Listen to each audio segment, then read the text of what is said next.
They didn't hear gunfire first. They didn't see explosions. Before anything else, they heard the sound. A deep, heavy, constant roar. A sound that seemed to come from the sky itself. When that noise appeared on the horizon, German soldiers knew death was coming from above. It was the B-17 Flying Fortress.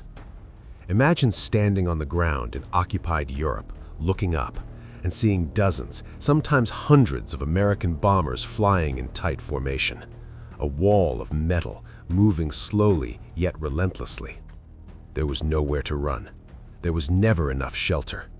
And very often, there was no hope. The B-17 wasn't just an airplane.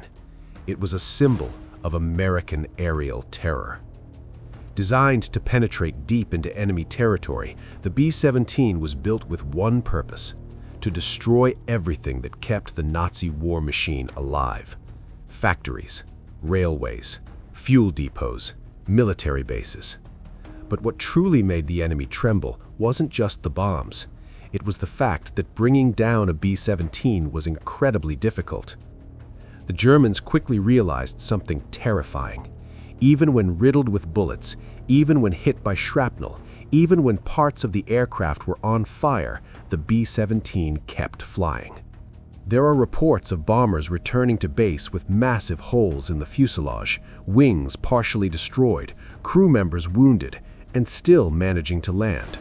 That's where the name came from, Flying Fortress. Now think about the psychological impact of that. Anti-aircraft gunners fired everything they had. The sky filled with black explosions from anti-aircraft fire, the infamous flak. But the B-17s kept advancing, always advancing. Every second increased the fear, because when they reached the bombing point, it was hell. The bomb bay doors opened, and then the world collapsed. Tons of bombs fell from the sky in perfect synchronization.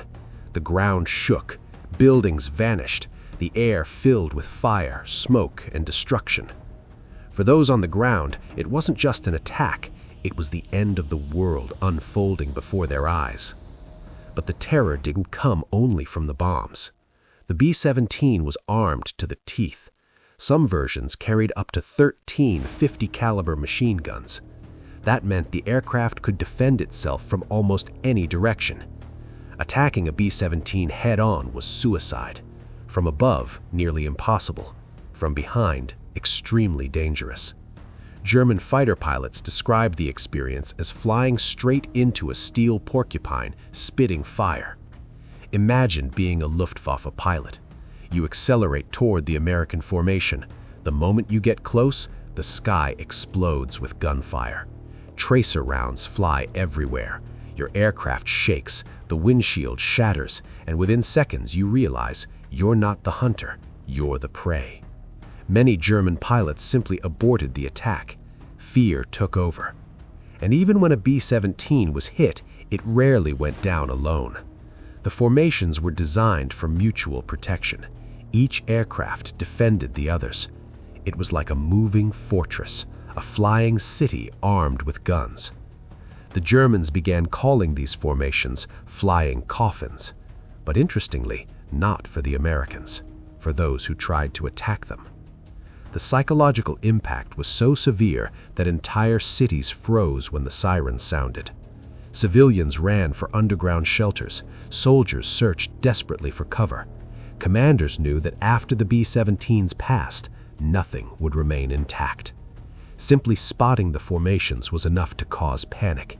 The enemy knew there was no stopping it.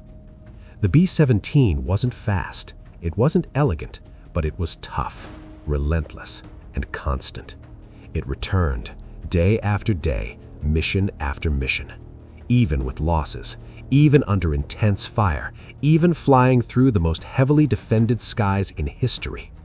And that broke enemy morale. Because no matter how many were shot down, there were always more coming behind them. The message was clear. German industry would be destroyed, no matter the cost. And in the end, that's exactly what happened. When the war ended, the B-17 had already become a legend, a a symbol of absolute air power, a nightmare that came from the sky. For the Allies, hope. For the enemy, pure terror. Even today, decades later, the sound of a B-17's engines still sends chills down the spine of those who know its history.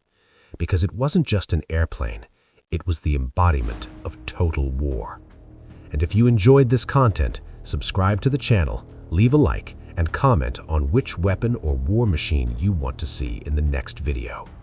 Here, history isn't just told, it's felt.